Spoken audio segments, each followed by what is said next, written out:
So see here, you got the fixed cost, that is depreciation only. So depreciation amount ಎಷ್ಟು ಬಂದದ್ರಿ ಇಲ್ಲಾಂದ್ರೆ 60,000 for all the three situations. ಎಲ್ಲ ಸಿಚುವೇಶನ್ಗೂ ನಾವು ಎಷ್ಟು ಹಾಕ್ತೀವಿ 60,000 because it is fixed. So 60,000 ಹಾಕಿದ್ಮೇಲೆ ಏನು ಮಾಡ್ಬೇಕು ನಾವು next to find out the operating profit ಹೆಂಗೆ ಫೈಂಡ್ ಔಟ್ ಮಾಡೋದು ಅಂದ್ರೆ that is contribution minus fixed cost. So contribution 2,80,000 minus 60,000. How much you will get? 2,20,000 in the first situation. Second situation ಒಳಗೆ ಏನದ ರೀ, second ಕಾಲಮ್ನಾಗ contribution 3,36,000 minus 60,000. So how much you will get? That is 2,76,000. And next last one is where the contribution is 2,24,000 and depreciation is 60,000. Minus ಮಾಡಿದ್ರೆ ನಮ್ಗೆ answer ಎಷ್ಟು ಸಿಗ್ತದೆ ಅಂದ್ರೆ 1,64,000. Okay, this is operating profit. ಇದು ನಮ್ಗೆ ಏನು ಸಿಗ್ತು ಇಲ್ಲಿ ತನ variable cost fixed cost apply ಮಾಡಿ ನಾವು ಆಪರೇಟಿಂಗ್ ಪ್ರಾಫಿಟ್ ಕಂಡುಹಿಡಿದೀವಿ. ನೆಕ್ಸ್ಟ್ ಏನು ಮಾಡೋದಾದ್ರೆ ಈಗ ನಮ್ಗೆ PBT ಕಂಡುಹಿಡಿಬೇಕು ಅಂದ್ರೆ ಪ್ರಾಫಿಟ್ ಬಿಫೋರ್ ಟ್ಯಾಕ್ಸ್. ಅದಕ್ಕೆ ನಾವು ಏನು ಮಾಡಬೇಕು, ಇಂಟ್ರೆಸ್ಟ್ ಹಾಕಬೇಕು. ನಮ್ಮ ಬಿಸ್ನೆಸ್ ಒಳಗೆ ಡಿಬೆಂಚರ್ ಕ್ಯಾಪಿಟಲ್ನೂ ಅದ. ಡಿಬೆಂಚರ್ ಕ್ಯಾಪಿಟಲ್ ಎಷ್ಟದ ಅಂದ್ರೆ 6 lakh ಅದ ರೀ. ಓಕೆ, ಆ್ಯಂಡ್ ಇಂಟ್ರೆಸ್ಟ್ ರೇಟ್ ಎಷ್ಟು ಚಾರ್ಜ್ ಮಾಡ್ತಾರೆ ಅಂದರೆ 10%. So 6 lakh into 10%, how much you will get? That is 60,000. So this is also same for all 3 situations. So 60,000 ಮೂರು ಸಿಚುವೇಶನ್ಗೂ ಹಾಕಿದೆ. ಸೊ 60,000 ಹಾಕಿದ್ಮೇಲೆ ಏನು ಮಾಡೋದು, again go for deducting it to find out the PBT. So 2,20,000 minus 60,000, how much you will get? 1,60,000.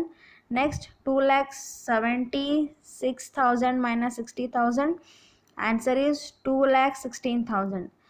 Next one 1,64,000 minus 60,000, answer is 1,04,000. okay, so ಈಗ ನಾವು ಏನು ಮಾಡಿದ್ವಿ, ಫಿಕ್ಸ್ಡ್ ಕಾಸ್ಟ್ ಮಾಡಿದ್ವಿ, ಡೆಪ್ರಿಸಿಯೇಷನ್ ಎರಡನ್ನೂ ಚಾರ್ಜ್ ಮಾಡಿದ್ವಿ. ಈಗ ನಾವು ಫೈನಲಿ ಏನು ಫೈಂಡ್ ಔಟ್ ಮಾಡಿದ್ವಿ ಅಂದ್ರೆ PBT ಫೈಂಡ್ ಔಟ್ ಮಾಡಿದ್ವಿ, that is profit before tax. So ಈಗ ನೆಕ್ಸ್ಟ್ ಏನು ಮಾಡೋದು, ಟ್ಯಾಕ್ಸ್ ಪರ್ಸೆಂಟೇಜ್ ಕೊಟ್ಟಿರೋ ಕಾರಣಕ್ಕೆ ಟ್ಯಾಕ್ಸ್ ಅಪ್ಲೈ ಮಾಡೋದು. Tax at 50%. ಓಕೆ, ಸೊ 50% ಅಂದ್ರೆ ನಮ್ಮದು PBT ಏನೈತೆ ಅದ್ರ ಹಾಫ್ ಬರ್ತದೆ. ಫಸ್ಟ್ ಸಿಚುವೇಶನಾಗ ಎಷ್ಟು ಬರ್ತದೆ tax? 80,000 because our PBT is 1,60,000. So 1,60,000 into 50% means 80. Second situation 2,16,000 into 50% is 1,08,000.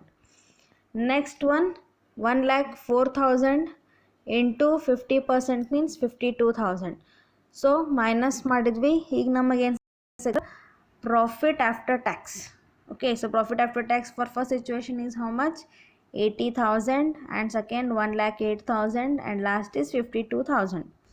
ಇದಕ್ಕೆ ನಾವು ಪ್ರಾಫಿಟ್ ಆಫ್ಟರ್ ಟ್ಯಾಕ್ಸ್ ಅಂತಲೂ ಹೇಳ್ಬೋದು ಅಥವಾ amount available to equity shareholders ಅಂತಲೂ ಹೇಳ್ಬೋದು. ಸೊ ನಮಗೀಗ amount available to equity shareholders ಗೊತ್ತಾಗ್ಯದ. ಹಾಗೆ ನಮಗಿನ ಏನು ಗೊತ್ತದ ರೀ, how many number of equity shares are there, that also we know. So ಈಗ ಇಕ್ವಿಟಿ ಶೇರ್ಸ್ ಗೊತ್ತದಲ್ಲ, ಎಷ್ಟು ಅದ ರೀ ಇಕ್ವಿಟಿ ಶೇರ್ಸ್ ನಮ್ಮದು? ಎಷ್ಟು ಕೊಟ್ಟಾರ ಪ್ರಾಬ್ಲಮ್ನಾಗ? ಸೊ 8,000 ಕೊಟ್ಟಾರ. So number of equity shares 8,000 ಅಂತ ಕೊಟ್ಟಾರ. ಓಕೆ, ಸೊ ನೋಡಿರಿ ಎಲ್ಲ ಪ್ರಾಬ್ಲಮ್ನಾಗೂ ಅದನ್ನೇ ಅಪ್ಲೈ ಮಾಡೋದಿರ್ತದೆ. ಸೊ 8,000 8,000 8,000 ಮೂರು ಸಿಚುವೇಶನ್ಗೂ ಏನು ಮಾಡಿದ್ವಿ ನಾವು? 8,000 ಅಪ್ಲೈ ಮಾಡಿದ್ವಿ. ಸೊ ನಾವು what we have to do, we have to go for finding the EPS.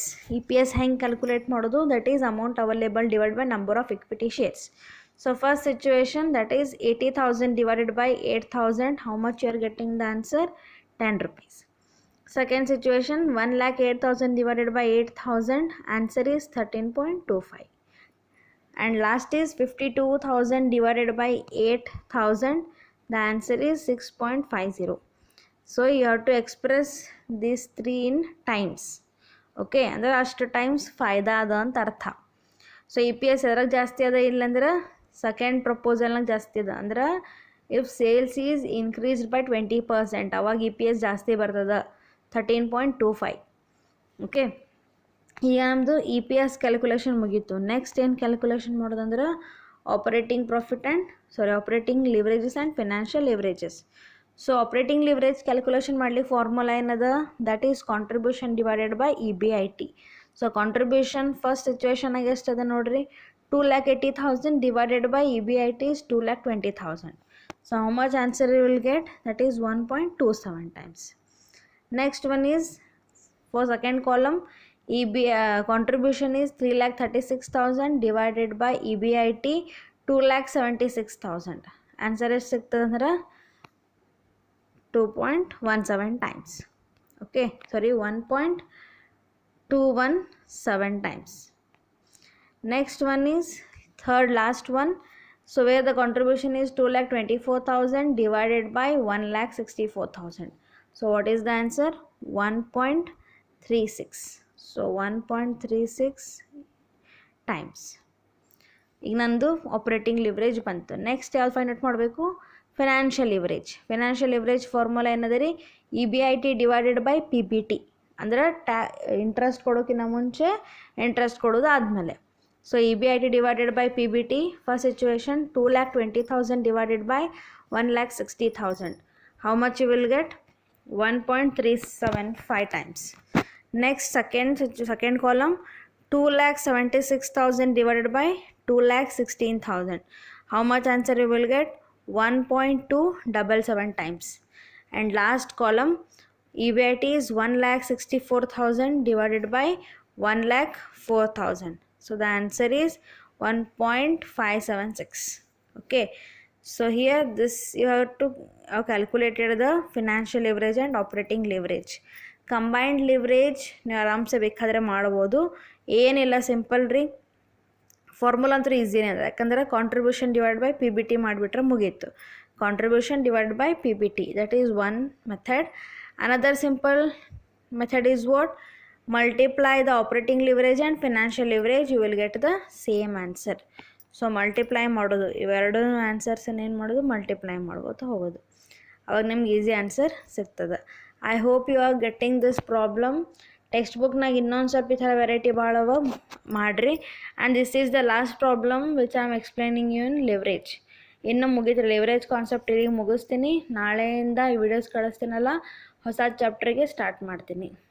ಏನಾದ್ರು ಡೌಟ್ಸ್ ಇದ್ದರೆ ಡೆಫಿನೆಟ್ ಮೆಸೇಜ್ ಮಾಡಿರಿ. ಆಮೇಲೆ ಟೆಕ್ಸ್ಟ್ ಬುಕ್ನಾಗೇನು ಪ್ರಾಬ್ಲಮ್ಸ್ ಒಂದು ಸ್ವಲ್ಪ ನೋಡಿರಿ, ಕ್ವಶನ್ ಪೇಪರ್ ಸಣ್ಣಾಗಿ ನೋಡಿರಿ, ಮತ್ತು ಸೊಲ್ಯೂಷನ್ ಮಾಡು ಮತ್ತು